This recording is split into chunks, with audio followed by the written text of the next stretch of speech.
After the funeral, everyone disappears, coping with grief alone in old age. The moment the door closes after the last guest leaves, the quiet hits differently. The flowers are still fresh. The sympathy cards are stacked neatly on the table. Someone might have even left a casserole in your fridge with a note that says, "Thinking of you." But the truth is, they've already moved on, and you're still standing in the echo of what just ended. People mean well, they really do. They show up for the service, they hold your hand at the gravesite.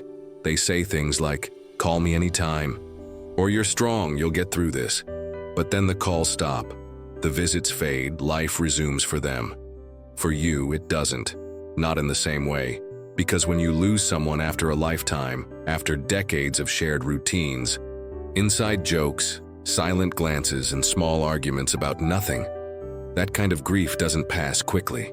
It wraps itself around you in the quiet moments, in the spaces no one sees, like when you go to make coffee and instinctively reach for their mug, or when you catch yourself setting the table for two, then stop mid-motion, or when you want to tell them something and then remember there's no one left to hear it. There's a particular kind of loneliness that comes after the funeral. It's not just missing the person. It's feeling like the world has forgotten that you're still here, still grieving, still trying to breathe through a silence that has grown too loud. And if you're older, that silence can be deeper. Because sometimes there aren't as many people left to check in. Friends your age may be gone, or dealing with losses of their own. Family might be busy, and suddenly you find yourself grieving not just one person, but the life that surrounded them, the circle that held you both. This isn't about pity, it's about truth. It's about the real experience of losing someone later in life, and being left to carry that absence mostly alone. But you are not forgotten. Your grief is not invisible, and your story is still unfolding. That's what we're here to talk about today. Not just the loss, but the life that continues after it. Not just the pain, but the strength it takes to live with it. Not just the silence, but the moments of connection, memory, and meaning that still belong to you. Because you're still here. And that still matters. There's a grief that comes with losing someone you love. And then there's the grief of being the one who's still here when everyone else is gone. It's different, deeper in some ways, heavier in others. When you're the last one left, grief doesn't just come from the person you lost. It comes from the echo of every other goodbye that came before. Your partner, your siblings, old friends you grew up with, neighbors who once waved from their porch, people who knew your story before it was filled with losses. At first, you tell yourself you're doing fine. You've done hard things before. You've made it through war, through poverty, through parenting, through sickness. But this is a different kind of hard. Because there's no one left who remembers you before the wrinkles, before the walker, before the grief. That absence runs deep. It shows up in everyday things. No one calls you by your old nickname anymore. No one says, "Remember that summer in '67? No one finishes your sentence the way your spouse used to, or laughs at your stories because they were there when they happened.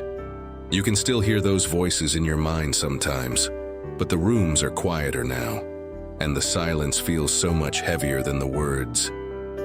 It's strange, isn't it? How grief makes the world feel both smaller and bigger. Smaller, because your circle has shrunk. Bigger, because you're carrying so much in your heart, and there's no one left to carry it with you. Being the last one doesn't mean you're broken. It means you've loved deeply. It means you've endured. But it also means your grief might not get the attention it deserves, because people assume you're used to it by now, that you've learned to be alone, that you're strong. Strength doesn't mean it hurts less. It just means you keep going despite the hurt.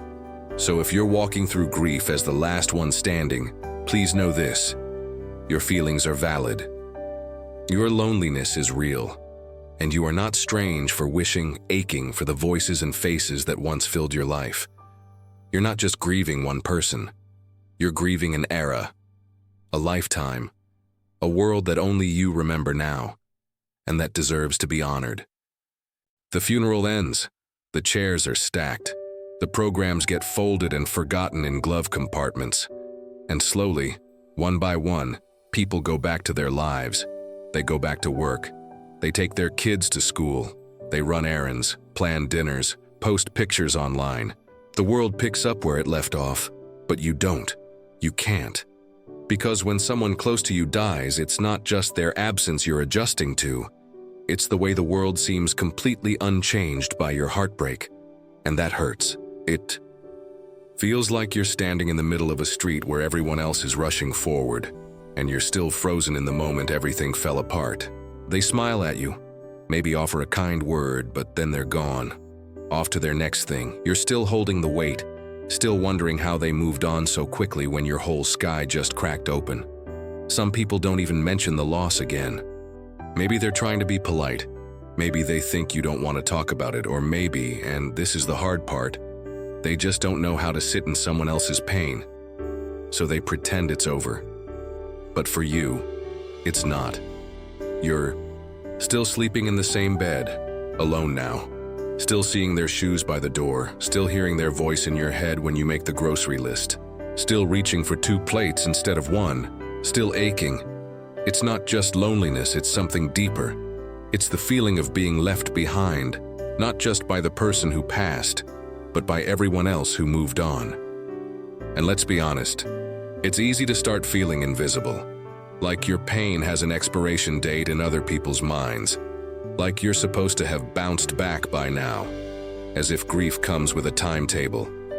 But it doesn't. Your grief doesn't have to look neat. It doesn't have to be packaged for other people's comfort. And you don't owe anyone a performance of healing if you're still standing in that place where the loss is fresh or raw or just as heavy as it was on day 1. You're not doing it wrong. You're honoring something sacred. You're carrying a love that mattered. And just because the world moved on doesn't mean you have to rush yourself to catch up. There's no shame in lingering. There's courage in staying. Present with your grief. And there's dignity in choosing to feel it fully, even if no one else remembers what it cost you. There are tears people notice. At the funeral, in the first few days, maybe the first week. Those tears are expected, accepted. They're met with hugs and casseroles and cards that say, "Thinking of you." But what about the tears that come later? The ones that slip out at the kitchen sink? The ones that catch in your throat when a song plays at the grocery store? The ones that don't even come with crying? Just a hollow ache behind your ribs?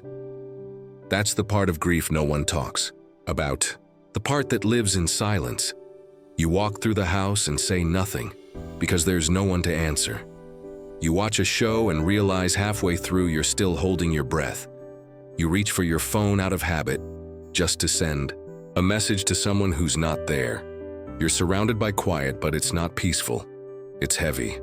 It's thick with memories and longing and things left unsaid. And when people don't check in anymore, when no one brings up their name or asks how you're really doing, you start to wonder if your grief is invisible. Like maybe the world thinks, you're fine now. Like maybe they've forgotten you're still mourning. You may find yourself pulling back, not wanting to burden anyone, not wanting to cry in front of people who won't understand. So you keep it inside. You smile and say you're okay. You change the subject.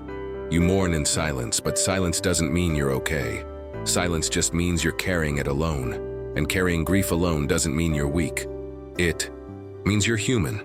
It means you've learned how to keep going even when your heart feels like it's falling apart quietly behind closed doors. So if no one asks, I will. How are you, really?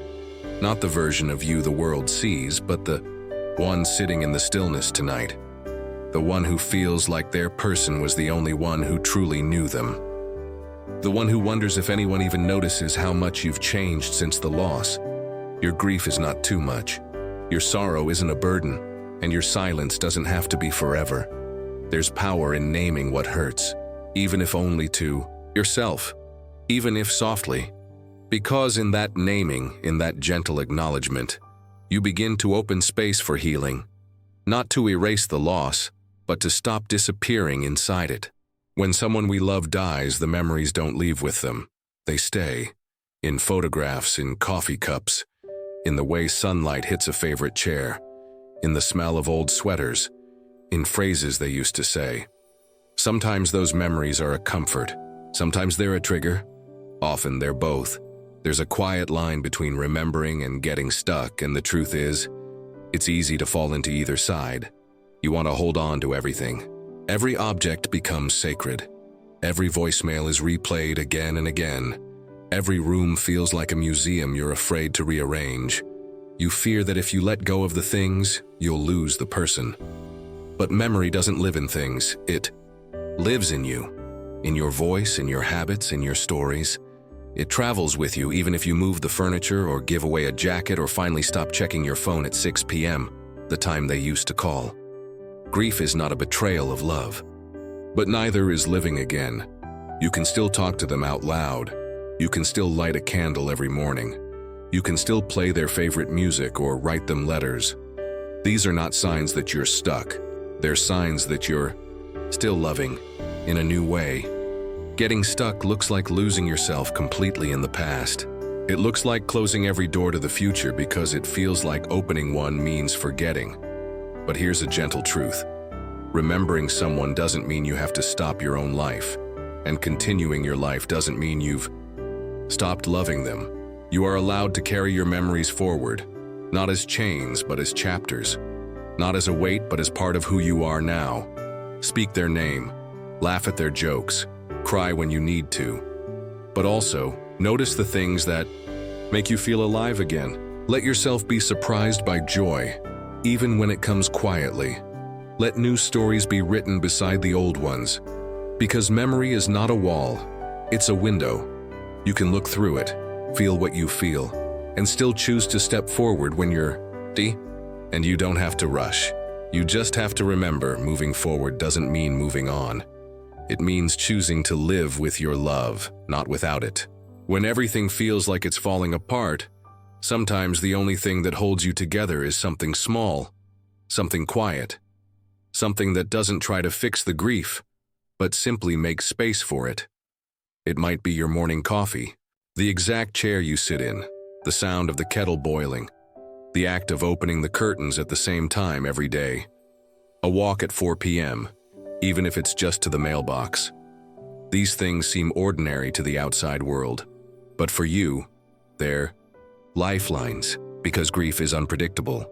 One moment you're okay, the next you're breathless with missing someone. Routines don't erase that, but they create rhythm.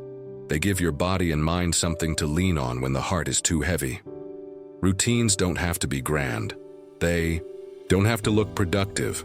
You're not trying to impress anyone, you're trying to survive. You're trying to find something solid to stand on when time feels strange and the days blur together. Maybe every evening you light a candle and sit with their photo for 5 minutes. Not to talk, not to cry, just to be. Maybe you make the bed each morning, not because it matters to anyone else, but because it's a way of saying, I'm still here. Maybe you write down one thing you noticed that day, a color, a sound, a memory that came back. You're not trying to journal through pain. You're just marking proof that you existed in that day. These little things don't erase the ache, but they create a container for it. They hold the sorrow in manageable moments. And in doing that, they slowly begin to show you are not falling apart. You are adapting, quietly, bravely, gently. Some days the routines will feel like too much. That's okay. Let them bend. Let them pause. But always return. Because every time you repeat that small act, you remind yourself, I'm still living. Not rushing, not forgetting. Just continuing, and that is sacred work. That is healing in motion. When you've lost someone you loved for a lifetime, it's hard to imagine letting anyone else in. Not to replace them, because no one ever could, but because the very idea of opening your heart again feels fragile, exhausting, maybe even disloyal. But connection isn't about replacement. It's about recognition. It's about finding moments where you are seen, not as the one who lost someone, but as you, still whole, even with the ache, still worthy of conversation, companionship, laughter, even if it sounds different. Now, the first steps back into connection don't need to be dramatic. Maybe it's a chat with the clerk at the grocery store, a wave to a neighbor, a phone call with someone who used to know your spouse just to share a memory. Maybe you join a group, not because you're a group person, but because you want to be near others who understand. Maybe it's a grief support circle, a senior, book club, a faith community, a walking group at the park. You won't always feel understood right away. You might feel awkward. You might feel like an outsider. You might even walk out and say, "Nope, not ready." That's okay too, but try again. Not for the sake of appearances, for the sake of your soul. Because grief isolates. It convinces us no one could possibly understand. And yet quietly, just out of view, there are people holding griefs that rhyme with yours. They don't need to match. They just need to meet, and connection doesn't only come from people. Sometimes it's a pet who rests beside you, reminding you you're not alone. Sometimes it's writing letters to the person you lost. Sometimes it's volunteering, offering your time to someone who needs a hand, and finding in that gesture a surprising sense of belonging. It may never feel like before, but that doesn't mean it can't feel meaningful now. Grief will always leave a space in your life, but connection, new, imperfect, gentle connection, can weave around that space. Not to fill it, but to sit beside it. And when you find that moment, when someone laughs at something you say or listens with their whole face or simply says, "Me too," you'll remember that you were never meant to carry this alone. The world is still.